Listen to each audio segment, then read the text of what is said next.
ஆழமரங்கள் இறப்பதில்லை.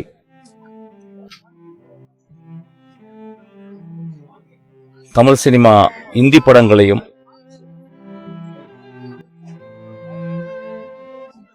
பிற மொழி படங்களையும் பார்த்து சினிமா செய்த காலங்களில்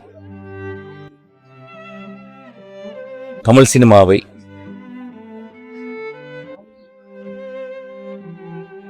தமிழ் மண்ணை நோக்கி இழுத்துச் சென்ற வெளிச்சத்தை காட்டிய ஒரு மாபெரும் கலைஞன். தமிழகத்தில் எல்லோரும் அம்மா என்று கூப்பிடும் பொழுது அப்பா என்று கூப்பிட வைத்த ஒரே தந்தை, தமிழ் சினிமாவை உலக அரங்கத்தில் தமிழனுடைய இதயத்தையும் அன்பையும் நேசிப்பையும் வெளிக்காட்டியவர் எங்கள் அன்பு தந்தை திரு பாரதி ராஜா அவர்கள். கலைஞர்கள் எப்பொழுதும் இறப்பதே இல்லை. அதுவும் மகா கலைஞர்கள் அவர் இருந்த காலத்தில் மட்டுமில்லாமல் அவங்களுடைய படைப்பு மூலியம் சாகாவரம் பெறுகிறார்கள். அப்படி சாகாவரம் பெற்ற எனது தந்தை பாரதராஜா இன்று அமைதியாக ஒரு பெட்டிக்குள் அடங்கி இருக்கிறார்.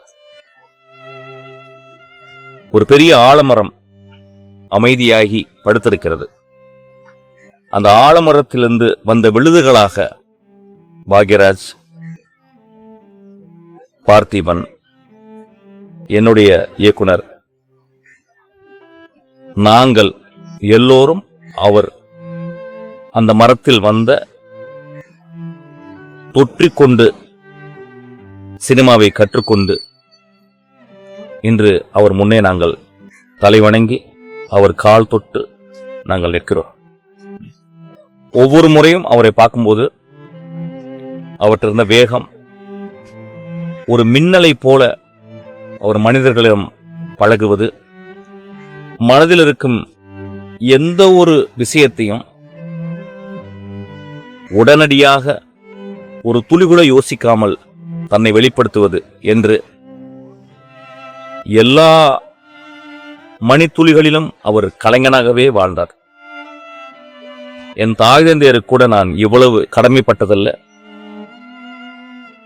எங்கள் தந்தையார் பாரதிராஜாவுக்கு நான் அவ்வளவு பெரிய கடமைப்பட்டிருக்கிறேன். எப்படி தாய் தந்தையர் இல்லாமல் நான் இந்த பூமியில் வந்திருக்க முடியாதோ, அதேபோல் என் தந்தை பாரதராஜா இல்லாமல் இந்த சினிமா என்னும் இந்த ஆகாயத்திற்குள் நான் பிரவேசிக்கவே முடியாது. வாழ்நாள் முழுவதும் அவருக்கு நன்றி கடன் பட்டிருக்கிறேன். அவர் நம்மளோடு எப்பொழுதும் இருப்பார். தமிழ் சினிமா இருக்கிற வரைக்கும் அவர் நம்ம கூட இருப்பார். அவர் கால்களை தொட்டி நான் வணங்குகிறேன். என் இனிய தமிழ் மக்களே, இந்த வார்த்தைகளுக்கு, இந்த இனிமையான வார்த்தைகளுக்கு சொந்தக்காரர் என் அருமை அண்ணன் பாரதராஜா அவர்கள். இனிமே அந்த குரல் இனிமே கேட்க போறோமான்னு தெரியும். ஆனா இந்த குரல் நம்ம கூட வாழ்ந்துட்டு இருக்கோம். கிராமத்து கதைகள், கலாச்சாரத்தை மையமிட்டு முக்காவாசி படங்கள் அவர் எடுத்திருக்காரு. அந்த எனது இனிய மக்கள் அப்படின்னு ஒரு வார்த்தை வரும்போதே திரையரங்கமே கரகோஷமா இருக்கும். அப்படி மக்களோட மனசுல போய் ஒரு அருமையான ஒரு இடத்தை பிடிச்சவர் என் அருமை அண்ணன் பாரதிராஜா அவர். முதல் மரியாதை படம் பார்த்துட்டு ஐயா கூப்பிட்டாங்க. படம்னு சொல்றேன், முதல் மரியாதை கதையை கேட்டுட்டு எங்க ஐயா வீட்டுக்கு கூப்பிட்டாங்க. பாரதிராஜா அண்ணன் ராசா ராசான் தான் ரொம்ப பிரியமா கூப்பிடுவாங்க.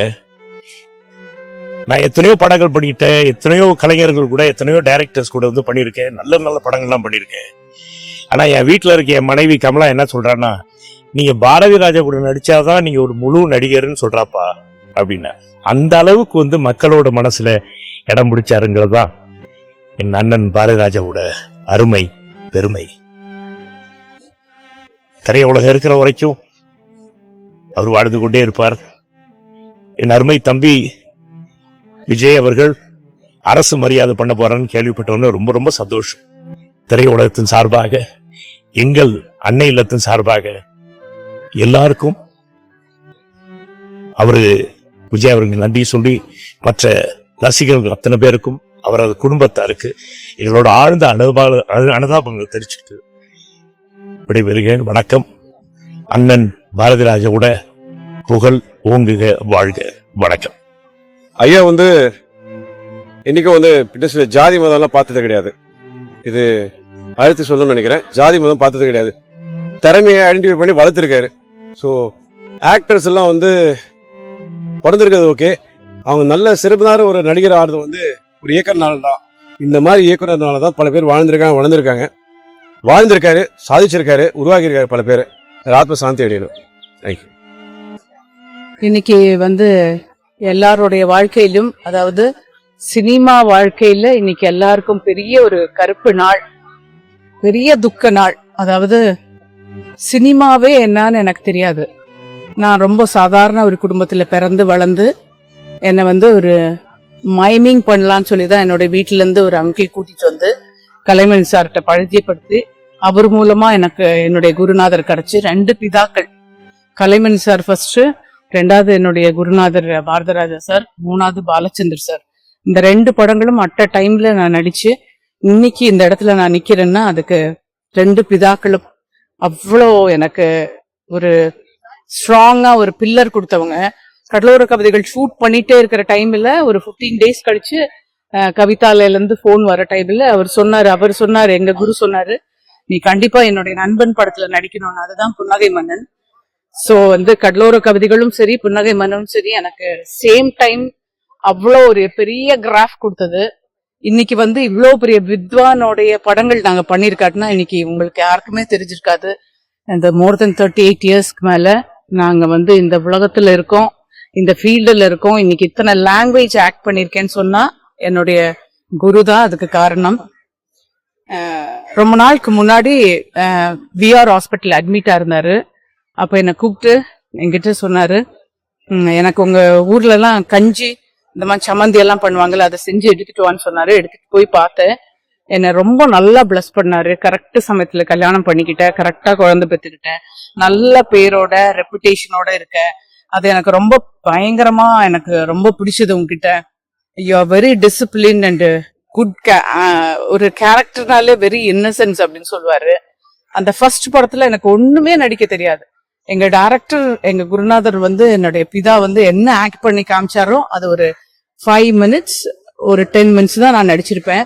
அந்த ஒரு 90 days அவரோட அந்த படத்துல நான் நடிக்கும் போது அதுல எனக்கு உறுதுணையா இருந்த என்னுடைய team people, Kannan sir cameraman, அவரும் மறைஞ்சிட்டார் நம்மளை விட்டு, சத்யராஜ் சார், இந்த கோ ஆர்டிஸ்ட், இவங்க கூட எல்லாம் இந்த கடலோர கவிதைகள் ஜெனிஃபர் இந்த கேரக்டர்ல நான் இவ்வளவு பெரிய ஹிட் ஆனேன். எனக்கு ஒரு பெரிய லயன் மாதிரி பாத்துட்டு இருந்தேன். அவரு அப்படியே காலையில 3 o'clock எந்திரிச்சு எங்க ஷார்ட்ஸ் எல்லாம் எடுக்க போயிடுவோம். அப்படி ஒரு லயனான இவங்கெல்லாம் இப்ப ராதா மேடம் இருக்கட்டும், ராதிகா மேடம், ரேவதி, இவங்க எல்லாம் நிறைய கேரக்டர்ஸ் பண்ணிருக்காங்க, நிறைய படங்கள் பண்ணிருக்காங்க. ஆனா நான் அந்த ஒரு படம் தான் பண்ணிருக்கேன். அவருடைய படங்கள் அதுக்கப்புறமா எடுத்து நிறைய படங்கள் பார்த்தேன். அவங்க வந்துட்டு இருக்காங்க, நம்ம சீக்கிரம் பேசி முடிச்சிடலாம். அந்த படங்கள் பண்ணிட்டு இருக்கும்போது எனக்கு அப்புறமா தான் அவர் செஞ்ச நிறைய படங்கள் பார்த்துட்டு அதை பத்தி எல்லாம் நான் கேட்டிருக்கேன். எனக்கு ரொம்ப பிளஸ்டு. அவருடைய ஆத்மா சாந்தி அடையணும். அவரை இந்த கோலத்துல பார்க்கவே எனக்கு பிடிக்கல. எனக்கு மனோஜ் போன உடனே அவர் ரொம்ப அப்படியே தகர்ந்து போயிட்டாரு. அவருடைய ஆத்மாவும் அவருடைய துணைவியார் ஜனனி அவங்களுக்கெல்லாம் ரொம்ப நல்ல சக்தி கொடுக்கணும், இதை தாங்கிறதுக்குள்ள சக்தி கொடுக்கணும். உங்க எல்லாருக்குமே, பிரஸ் பீப்புள் எல்லாருக்குமே சொல்றேன், எங்க குருநாதரை பத்தியும் சரி, சினிமாவை பத்தி நல்லா தெரிஞ்சுக்கணும்னா அவருடைய படங்கள் பாருங்க, நல்லதை எழுதுங்க, நல்ல விஷயங்கள் எழுதுங்க, கெட்டதை மட்டும் ஸ்ப்ரெட் பண்ணாதீங்க ப்ளீஸ். உங்க எல்லாத்தையும் கேட்டுக்கிறேன். தேங்க்யூ. அவருடைய ஆத்மா சாந்தி அடை.